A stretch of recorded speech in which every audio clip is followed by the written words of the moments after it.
Hello everyone, my name is Luís Carvalho and I will present an overview of my PhD thesis research, which has the title of Large-Scale Multimodal Music Search and Retrieval Without Symbolic Representations. This work has been conducted at the Institute of Computational Perception at the Johannes Kepler University in Linz, Austria, under the supervision of Professor Gerhard Widmer, and our partner was Eliette und Herbert von Karajan Institute in Salzburg, Austria. Just for a quick overview of the presentation, I will first introduce the main topic of the research, which is content-based audio-to-score retrieval, and discuss the main goals and challenges. And then I will talk about our main contributions by first quickly describing the baseline methodology, the data set we are using for training the models, and I will talk about our main contributions on learning tempo invariant representations and cross-modal music piece identification. And to conclude, I will briefly talk about the ongoing and future steps. Okay, the main motivation of our work is the fast and significant increase of music data that is available in the digital world. And naturally, this data is found in several modalities, for example, audio recordings, video clips, scores, album covers, and so on. And this large amount of data requires efficient retrieval strategies in a way that it's convenient for the user, supporting tasks such as, for example, browsing, indexing, and structuring of multiple music documents. In our scenario, we focus on multimodal collections of audio recordings and scores in the form of scans of sheet music images. And as a case study, we are focusing on piano data, mostly originating from Western classical music. In our audio score scenario, we work on the problem of cross-modal retrieval. We define this task as giving a music piece or a fragment of it as a query to retrieve corresponding documents in another modality. And since we are targeting two different modalities, which is audios and scores, we also see opportunities for exploring both search directions.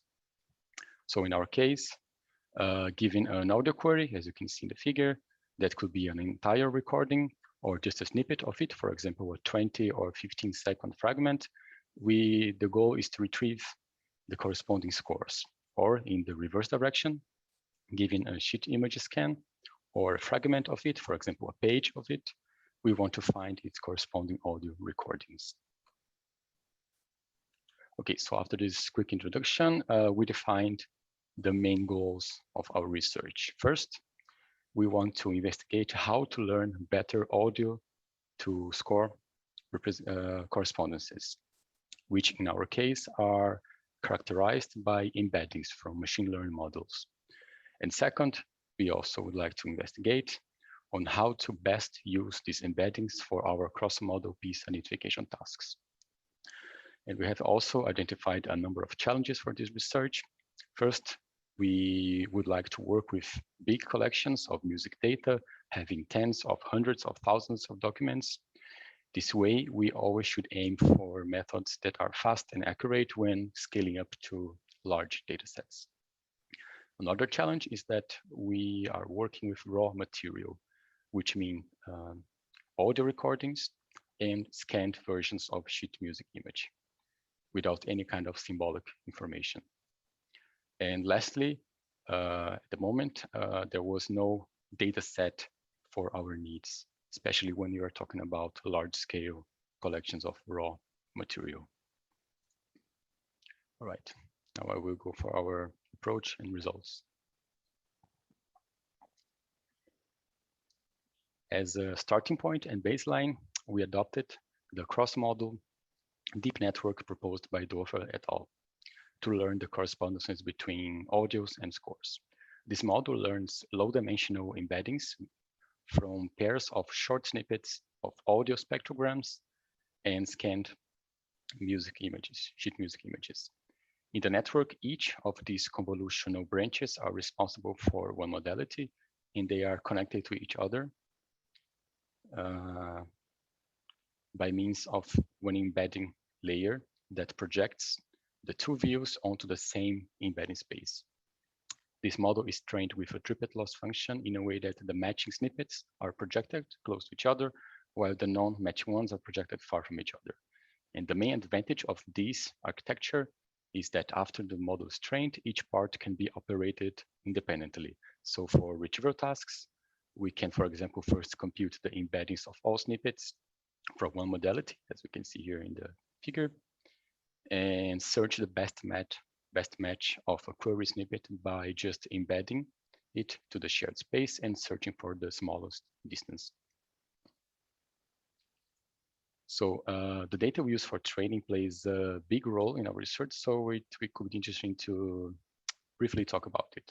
We train our models with the multimodal sheet music dataset, or MSMD. This dataset has roughly 600 synthesized piano pieces. The scores are engraved versions from Lillipond formats, and the recordings are rendered from MIDI files. What makes it ideal for our goals is that it has the mappings between note onsets and note head coordinates for all the pieces. Therefore, we can extract pairs of matching snippets from it. The advantage of using this data is that it's very flexible. For example, for the audio part, we can render pieces with different piano sound fonts and tempi, and this is interesting for us in terms of data augmentation. However, this dataset has also some limitations, for example, about the number of pieces, which could be considered small, and also the pieces are a bit short in duration. And also because the dataset is fully artificial, so our challenge is always to make the models trained with this data generalized to real data. So in our first contribution, we focus on learn better representations. Our starting point was the baseline model that I presented 2 slides behind. One key limitation of this approach is that the snippets, both audio and scores, are fixed in size. And here I show some examples of matching pairs from our database with the scores on top and the corresponding spectrograms below. Since in music, tempo is very dynamic, there are often global and local tempo variations in a recording. So when we fix the snippets in size, a pair of snippets don't necessarily have the same content. And for example, we can see in this example here that is rather slow. So the same music content can be captured in both snippets, but when we go for faster parts of the audio, we would need a larger snippet for the score, for example, or we would need to focus more on the central frames of the spectrogram. So these two types of information could match. So this can result in differences between what the network sees during training and what it sees during the test time. The proposed solution for this limitation is to let the network decide the appropriate temporal context for a given audio snippet. So we first increase considerably the audio context and add one additional soft attention branch to the audio side of the network. The output of this attention path is a one-dimensional probability density function. And this attention mask that we call it is broadcasted and element-wise multiplied with the input spectrogram. So our hypothesis behind this model is that the network will learn where to focus in the input spectrogram depending on how fast the music is by shaping the attention mask accordingly. So to show some qualitative results from this research, we select a piece from our test set that has slow and fast parts, as you can see in the figure, and we select 3 moments of the piece, one slow, one fast, and one which is a bit in between, to understand how the network learned the attention masks. And on top of each spectrogram, I show also the attention masks. And what is interesting to see from this is that for slow parts, the attention mask is flatter, and for quick parts, the attention mask concentrates energy in the center samples. So it's interesting to see how the network learns how to focus on the spectrogram parts depending on how fast these the audio is. As for quantitative results, we evaluated the task of snippet retrieval. And I show you here one of our experiments. We evaluated the snippet retrieval task using the MSMD for both training and test, where we embed a set of snippets and query items from it. In this work, we focused on the audio to score direction, because that would make more sense since we are only proposing novelties for the audio part of the network. So this means that the embeddings are computed from the score snippets and searched with the audio queries. We also evaluate on a set of 10,000 pairs from our test set. And here from this table, what we did was to take our baseline model and gradually increase the audio snippet size from 2 to 4 and 8 seconds, and also add the attention model to it. So the first interesting thing to see is that if we take the baseline method, we see that if we increase the field of view for the audio part, we don't necessarily have a better result, especially when we look at the mean reciprocal rank, which is also known as average precision. But once we introduce the attention branch, we see that the model works better when we increase the field of view. So, and the best result was found when we increase the audio context to our biggest value and also introduce the attention model. So in summary, for this work, this contribution, we identified a number of limitations for a state-of-the-art model for learning cross-model representations, and we proposed a solution that makes sense in a music way. And we achieved better quantitative results, but also qualitative results that are interpretable. So we could interpret it, what exactly this attention mask means. Additionally, we also released an updated version for the MSMD with fixing some errors. And it's also important to say that all the experiments were conducted with the synthetic data, no real data was used. And also that this work was a collaboration with Dr. Stefan Balke, who was a former colleague from our institute. In our next contribution, we focus on how to exploit temporal dependencies in music for cross-model piece identification. Just showing again this figure to facilitate the understanding of the tasks. We want to give an input in one modality, which can be an entire document or a fragment of it, to retrieve the corresponding documents in the target modality. And we propose to do this under our order to score scenario. For this work, we had some goals to achieve. We identified some goals. First, we wanted to identify the limitations of benchmark methods for cross-model piece identification and propose solutions for it. More specifically, we wanted to aim for solutions that could make sense for music data. So our hypothesis was that if we introduce information that we are dealing with music, we could improve the identification results.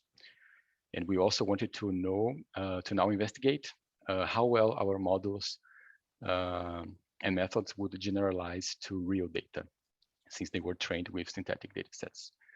And also in our goals, we included evaluating different realistic scenarios and trying this on both search directions. We built on a baseline approach that we'll call from now on as the brute force search. This baseline identification approach consists of comparing each snippet of a query to each snippet of all documents from a database. So for example, let's say we have a database of sheet music images, as we can see here in the image. And then each input snippet is embedded and searched in the database, and the document with the most number of matches is returned. So we embed each snippet of the database, each snippet of our query, which is in this case a spectrogram, and each input is searched. The limitation of this method is that it completely ignores the strong temporal dependencies between consecutive snippets by treating each snippet individually. Our proposed algorithm is to treat each document as a string of embeddings.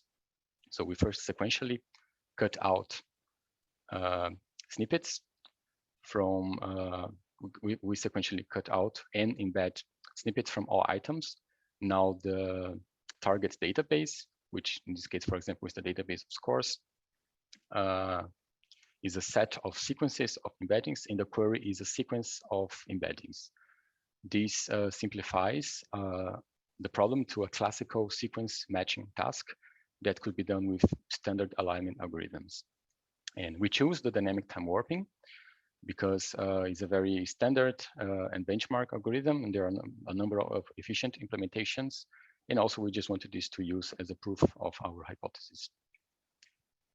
And we use the alignment cost to rank the searches. So the lowest alignment cost would indicate the best match. As a qualitative example, we first select a piece from our test data set and compare the brute force matching with the alignment-based approach. So if we select one piece, for example, and if we compute a string of embeddings from one modality, the score, and the other modality, the audio, we can see that by computing the pairwise distance between each element of the sequences, we have something which we call distance matrix. And if we visualize this for a corresponding score, we can see in this dark diagonal line that indicates that's our proper match. And if we take a non-corresponding score, take the audio from our piece and a different score, we cannot see anything from our distance matrix. So by looking at these two plots, we could clearly see that this one would be the correct match. However, using the brute force algorithm, it turns out that this specific one, this piece, was retrieved as the best match and not the proper one. So using the alignment method that we proposed, we could track this dark diagonal line, and this would indeed indicate a lower DTW cost that would indicate the best match. As some quantitative results, we evaluate also a number of experiments. We prepared a data set of 321 pieces, so roughly 24 hours of recorded music and over 1,600 pages of scores. We prepared this data set from our private collection and also with some data we obtained from the web. Here I only show the score to audio direction. So we prepare a data set of audio recordings and we query scores. And here I show some of our results. Here we compare our alignment method with the baseline one and also with the Shazam identification algorithm. And we also give the benefit for each of the models to see how it behaves with the attention branch that it was published in our past contribution. So for these models, all the networks, all the models are trained with the same data. The only difference is the identification process. First, the first interesting thing to see is that for all of them, always when we added the attention model, we obtained better results. And if we compare our alignment-based methods to all of them, we see that this musically motivated alignment method also outperforms both baseline and also when we use the Shazam algorithm for the identification process. So in summary, we first, again, identified some limitations of state-of-the-art methods and proposed a matching procedure, which is a bit more meaningful in terms of music. And we investigated the performance of our method on real and diverse data. our results were interpretable. And we also evaluated more realistic scenarios, for example, when with fragment level retrieval, when like simulating the case where we only have a part of a score or a part of a recording, for example, 1 page of score, or 2 pages, or shorter snippets. And also we evaluated how well our models, our methods scale to large collections by evaluating both results quality and search time. It's interesting to mention that we obtained better results for all the scenarios. However, there are still lots of rooms for improvement. For example, we are still training our models with artificial data, and by examining the results of our scalability experiments, we see that the bigger the data sets get, the longer it takes to retrieve items. So we should work on these. So just quickly mentioning our ongoing future work, as it's important to say that this work is, there's still some work to be done towards the end of this PhD research. And the main motivation is that given the contributions I talked before, there are still lots of things to do, lots of rooms for improvement, mainly for the training data, that we are still training our models with synthetic data, and because we rely on detailed annotations between them, and also because we still need some realistic large-scale data sets. So towards this, we are at the moment organizing and cleaning and creating a data set with music pieces from the web. So we are working with all the recordings from YouTube and score images from the IMSLP online library. This way we can organize a realistic large-scale data set for our experiments, and we can also make this available for the MIR community, because we could share the links of all the data. And with this data, we are also conducting some preliminary experiments with pre-training models with real data, in a way that we can, in an unsupervised way, train each of the paths, the audio path and the score part, separately with real data. And this has become popular recently with improved methods for self-supervision learning. So that was everything from my side, and I'm looking forward for your questions.